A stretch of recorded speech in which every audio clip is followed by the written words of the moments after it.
Vamos falar para vocês um pouco sobre a parada cardiorrespiratória em ambiente associado ao trauma.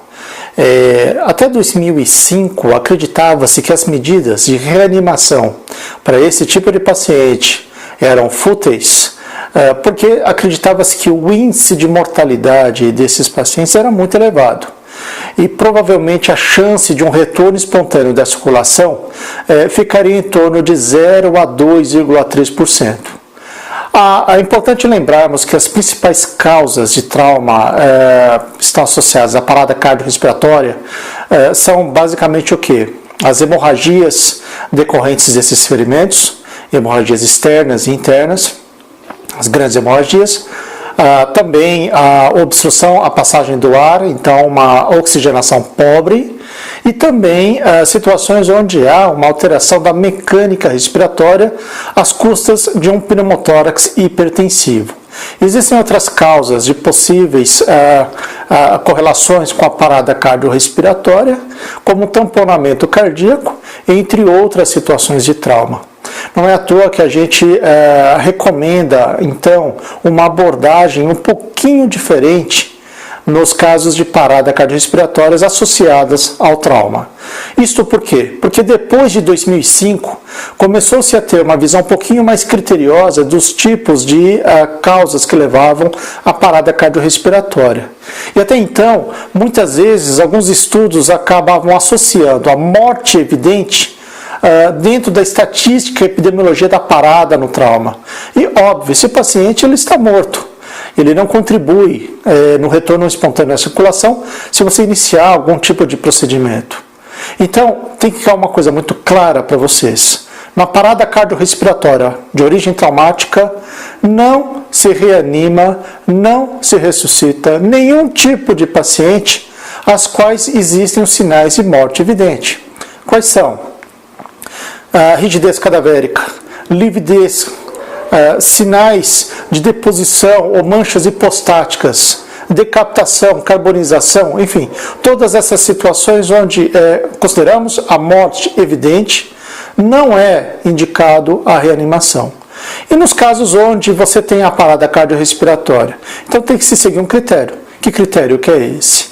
Primeiro, para você iniciar a reanimação desse paciente, você tem que afastar a possível presença de um trauma penetrante de tórax, seja por arma branca, seja por uma perfuração de projétil de arma de fogo, seja por algum tipo de ferragem, objeto estranho, que esteja causando um ferimento penetrante no tórax.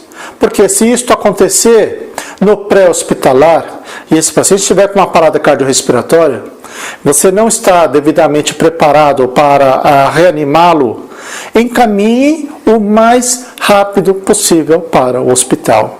Por quê? Se esta parada aconteceu antes de 10 minutos, esse paciente provavelmente, de acordo com a equipe local, o preparo da equipe, equipamento e experiência, será submetido a uma toractomia de emergência, podendo ainda ter chances de sobrevida. Se você não tem essa situação e ainda encontra um paciente com uma parada cardiorrespiratória no trauma, sem o trauma penetrante de tórax, você deve pensar em primeiro se esse paciente teve uma causa clínica. E aí você vai reanimar como qualquer paciente, da forma como você aprendeu, avaliando sinais de circulação e iniciando o mais rápido possível as compressões torácicas, tendo possibilidade de interrompê-la, se necessário, com um desfibrilador que esteja ao seu alcance e que possa identificar o ritmo. Mas fundamental que, senão, não interrompa desnecessariamente essas compressões. Somente depois você vai seguir o protocolo, como a evidência da Associação Internacional, da Aliança Internacional, da IUCOR, o CAB. E logo depois, se você tiver dentro do protocolo ainda de parada cardiorrespiratória no trauma, e você perceber que esse paciente não tem uma provável causa clínica, você deve afastar 3 causas importantes. É o algoritmo chamado HOT, H-O-T. H, hipovolemia. Todas essas são condições onde você tem um sangramento externo que deve ser comprimido imediatamente, alinhamento de fraturas, principalmente de ossos longos, ou até mesmo a compressão lateromedial, ou da melhor maneira possível da pelve, porque uma fratura de quadril pode causar uma exsanguinação do paciente. Então essas situações precisam ser trabalhadas e, na sequência, se possível, se indicado, a reposição volêmica um pouquinho mais agressiva com cristalóides, soro fisiológico 0,9%, idealmente a solução, né, de Ringer com lactato. Então, pode-se fazer uma infusão aí de 2.000 ml inicialmente, ou pode pensar-se em 20 ml por quilo, e essa reposição ela é feita, não se perde tempo, porque você vai com esse paciente em direção ao hospital, tão logo você consiga o retorno espontâneo da circulação.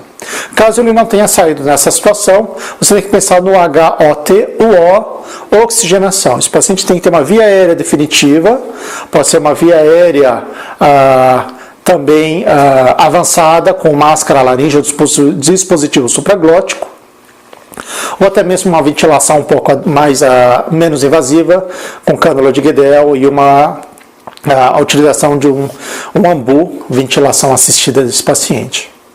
Também é importante você lembrar do HOT, o T, que é a tensão de tórax, ou o pneumotórax hipertensivo. Como é que eu reconheço isso? Desvio de traqueia para o lado contralateral, do lado onde está se formando esse pneumotórax hipertensivo.